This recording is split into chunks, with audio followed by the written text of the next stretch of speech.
Welcome to the repair shed again. I'm just showing you, I made an electric box, which is 3 batteries. This used to be 2, which didn't work with the James Bond car. So now it needs a little bit of filing in here. It's going to take 3 batteries, and then this is going to screw on here, and it's going to work. But it looks pretty weird actually. But you could hold it like that, which is nice. But anyways, I thought I'd show you, this is for a 2 battery. And then if we take a box and a half, we'll have a 3 battery. So what I was gonna do is show you how I'd make it. And you can see by this here, I've already made a 2 battery one. So let's get to it. Yeah, dryer's on and everything's on. There's a tin here, and it runs up in the top here. And then comes up here and goes onto this piece here with the wire back on it again for the negative, right? Actually, if I take this off, you'll see it. So that's all I've done. Now it's pulling here a bit, the wires, but that doesn't matter. I'm just doing a test. So I made it come up here, a little bad drilled hole there, but it's okay, it's gonna hold. And what we do is we put this down and we give it a, so we just screw this down here like that. And if I put this on, it's going to press up against that tin on the back, come up here to this wire. And if we're on, then we should have liftoff. Now one of my lights have gone out, which is really upsetting. But we'll have a look at that. We won't worry about that too much. I have sometimes where it goes dead, but I don't know why. Maybe the switch isn't working.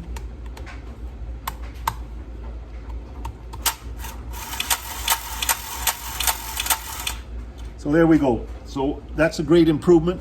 It's got a bit of boost to it and all that, so I'm happy.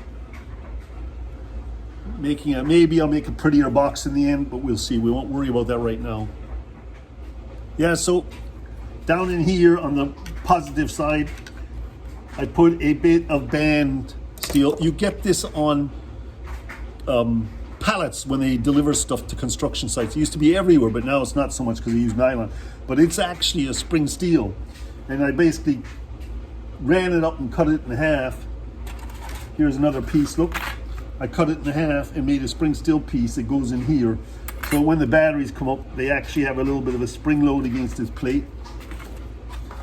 Improved, and it's better than tin. So there's that, and you can hold this by this if you want, really. So at the moment it's fine, it's all looking good.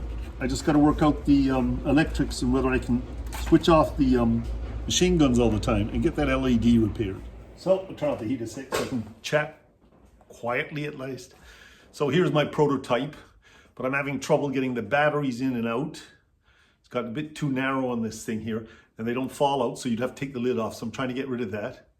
I'm putting a wire through, that's a ground wire, this thing going through a slot here, but I do not know how to attach it to the spring because there is no real, this has to screw off. So it has to attach to it, but when I screw off, it can't break off to get the batteries in and out.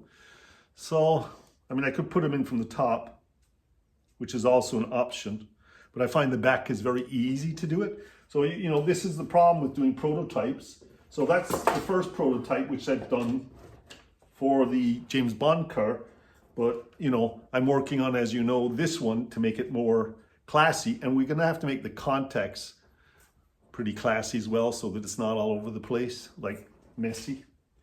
So, you know, you want to make a prototype and then you want to make a better one. And this is what I'm actually trying to do here. So keep following and we might get to an end sometime. So I'm adding an extra switch here for the LEDs for the machine gun, because they have on the diagrams 3 buttons, and one's for the machine guns, which is the LEDs flashing. Is supposed to be flash off a gun, I suppose. So I'm going to have like motor, flashing of guns, eject, right? I might put little labels there, we'll see. But at least that's kind of my prototype, and I'm trying this out. So added that to it again. Everything a little bit more detailed. Okay, so I have a connector here that runs all the way up. This wire runs into here, runs inside, up this metal, this channel, this wire, and comes out here. Now, my problem was when I screwed this on, the cap, if I put it on there, it's going to twist off and break the cable. So I made this little tab, and you just lay it in. It has a bubble here, which I've hammered out with a little round, you can call it tin hammering piece. And I put it in like this, and see, there's a tab up here for taking this out. And you just put the wire around the outside, and you screw it in like this.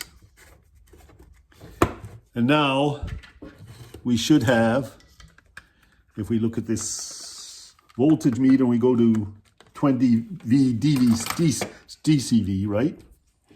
We should have minus here and plus here. There it is, 4.5 something. So we have power to both sides. So we're all good to go to wire up to these, to the James Bond car. So there you have it. We're all set to go. We have our new battery pack with 3 batteries in it. Yeah, when you're soldering this James Bond car, the black wire which comes from your controller live, like the ground, I mean, not the live. Live goes up here on the red wire. But here, the black one is live, right? And it comes down in here on the motor. But what I've redid was I actually took the wires off, and then I forgot to put a wire from that ground that's coming from your control box onto the chassis. And that's why this solenoid wouldn't work again. It's simple because I had removed that wire and I forgot all about it. I mean, it's just small things like that that get you caught up. But now, when you switch the box, let's get the box in here. Get this out of the way a sec. There we go. We got the box in. We have our motor, and then we have our motor and our light, our machine guns, and then we have our ejection. So we have it all running at long last, and all I have to do is kind of put it back together now and make the bumpers. So we're on the home stretch.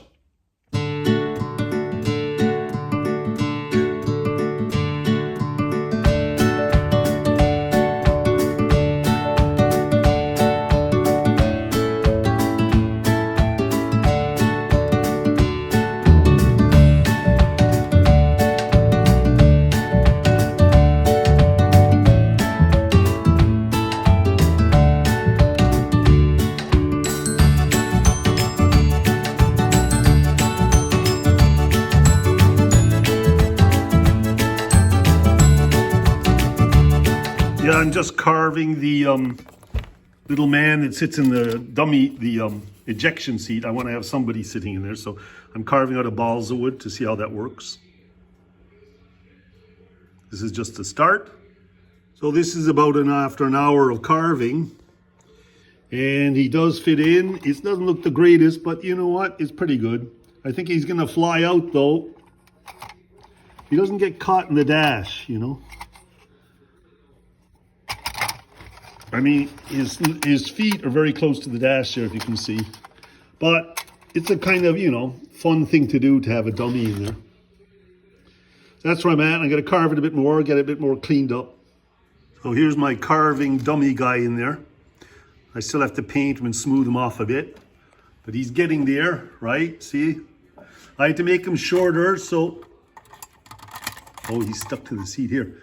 I had to cut his waist. There we go. I had to cut his waist here and shorten him by a good 1/8 or 2/8, quarter inch, so that the head doesn't hit the roof all the time. So anyways, let's leave it dry here is better. And you know, balls of wood's not the greatest because it always falls to pieces when they're smaller. So, but for this, it's fine. I might do a better one later on, but you'll see.